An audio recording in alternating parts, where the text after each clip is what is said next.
ఏటికొప్పాక బాలుడి మర్డర్ కేసులో పోలీసులు పురోగతి సాధించారు. కౌశిక్ని తన స్నేహితుడు నాటు తుపాకీతో కాల్చడం వల్లే మరణించాడు అంటూ నిర్ధారించారు. నాటు తుపాకీ యజమాని కసింకోట సూరిబాబు కుమారుడే కౌశిక్ను హత్య చేసినట్లుగా గుర్తించారు.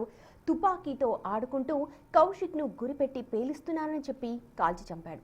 ఘటనా స్థలాన్ని పరిశీలిస్తుండగా నాటు తుపాకీ పడేసిన స్థలాన్ని కౌశిక్ స్నేహితులు పోలీసులకు చూపించారు.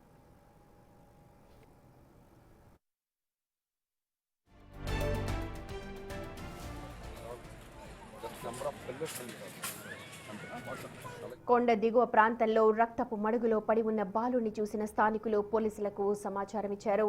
అయితే పోలీసులు ఘటనా స్థలానికి వెళ్లేసరికి మృతదేహం లేకపోవడంతో గంట పాటు గాలించగా తుప్పల్లో బాలుడి మృతదేహాన్ని గుర్తించారు. కౌశిక్ చనిపోయిన తర్వాత మృతదేహాన్ని నీటిలో కడిగిన దుండగులు అనంతరం తుప్పల్లో పడేశారు. ప్రస్తుతం సూరిబాబు కుటుంబం అయితే పరారీలో ఉంది.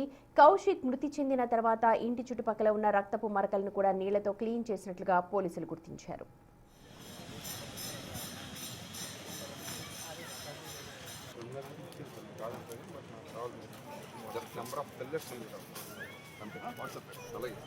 తోటి పిల్లలతో ఆడుకుంటున్న క్రమంలో లోడ్ చేసిన నాటు తుపాకీ దొరికిందని, అది మిస్ ఫైర్ అయి కౌశిక్ చనిపోయి ఉంటాడు అని భావిస్తున్నామంటున్నారు సిఐ ధనుంజయ్.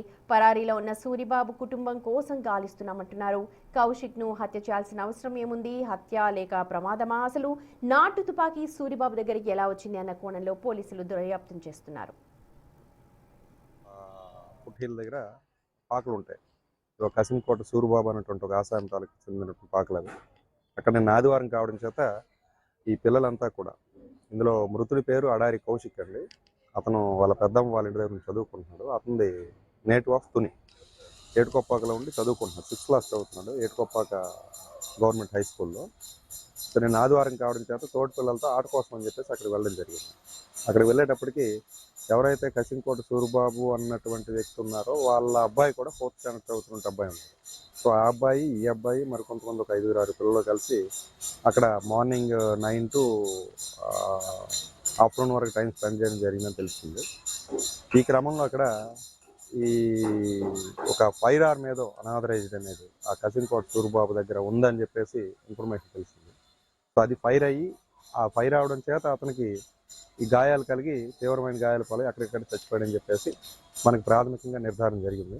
ఇప్పుడు అతను ఎవరైతే ఉన్నారో దీనికి బాధ్యులైనటువంటి వ్యక్తి, ఇల్లీగల్గా ఎటువంటి లైసెన్స్ లేకుండా పొజిషన్ కలిగి ఉన్నటువంటి ఫైర్ ఆర్మ్ కలిగి ఉన్నటువంటి అతన్ని అప్రహెండ్ చేయాలి, అతన్ని పట్టుకోవాల్సి ఉంది, మనం అరెస్ట్ చేయాల్సి ఉంది.